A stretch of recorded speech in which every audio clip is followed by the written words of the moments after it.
Chapitre 23. Balaam dit à Balak: bâtis-moi ici cet autel, et prépare-moi ici 7 taureaux et 7 béliers. Balak fit ce que Balaam avait dit, et Balak et Balaam offrirent un taureau et un bélier sur chaque autel. Balaam dit à Balak: tiens-toi près de ton holocauste, et je m'éloignerai. Peut-être que l'Éternel viendra à ma rencontre, et je te dirai ce qu'il me révélera. Et il alla sur un lieu élevé. Dieu vint au-devant de Balaam, et Balaam lui dit: j'ai dressé 7 autels, et j'ai offert un taureau et un bélier sur chaque autel. L'Éternel mit des paroles dans la bouche de Balaam, et dit: retourne vers Balak, et tu parleras ainsi. Il retourna vers lui, et voici, Balak se tenait près de son holocauste, lui et tous les chefs de Moab. Balaam prononça son oracle, et dit: Balak m'a fait descendre d'Aram, le roi de Moab m'a fait descendre des montagnes de l'Orient. Viens, maudis-moi Jacob. Viens, sois irrité contre Israël. Comment maudirais-je celui que Dieu n'a point maudit? Comment serais-je irrité quand l'Éternel n'est point irrité? Je le vois du sommet des rochers, je le contemple du haut des collines, c'est un peuple qui a sa demeure à part, et qui ne fait point partie des nations. Qui peut compter la poussière de Jacob, et dire le nombre du quart d'Israël? Que je meure de la mort des justes, et que ma fin soit semblable à la leur. Balak dit à Balaam: que m'as-tu fait? Je t'ai pris pour maudire mon ennemi, et voici, tu le bénis.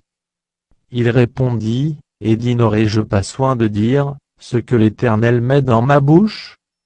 Balak lui dit: viens donc avec moi dans un autre lieu, d'où tu le verras, tu n'en verras qu'une partie, tu n'en verras pas la totalité. Et de la maudis-le-moi. Il le mena au champ de Tsophim, sur le sommet du Pisga, il bâtit 7 autels, et offrit un taureau et un bélier sur chaque autel.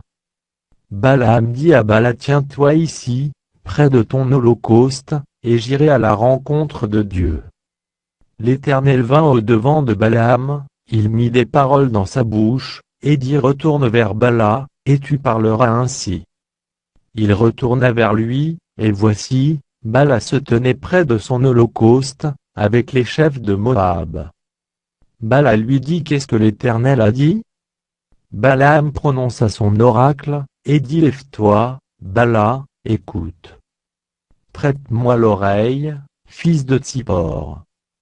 Dieu n'est point un homme pour mentir, ni fils d'un homme pour se repentir. Ce qu'il a dit, ne le fera-t-il pas? Ce qu'il a déclaré, ne l'exécutera-t-il pas? Voici, j'ai reçu l'ordre de bénir, il a béni, je ne le révoquerai point.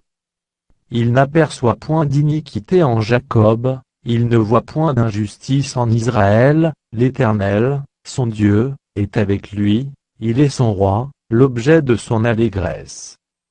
Dieu les a fait sortir d'Égypte, il est pour eux comme la vigueur du buffle.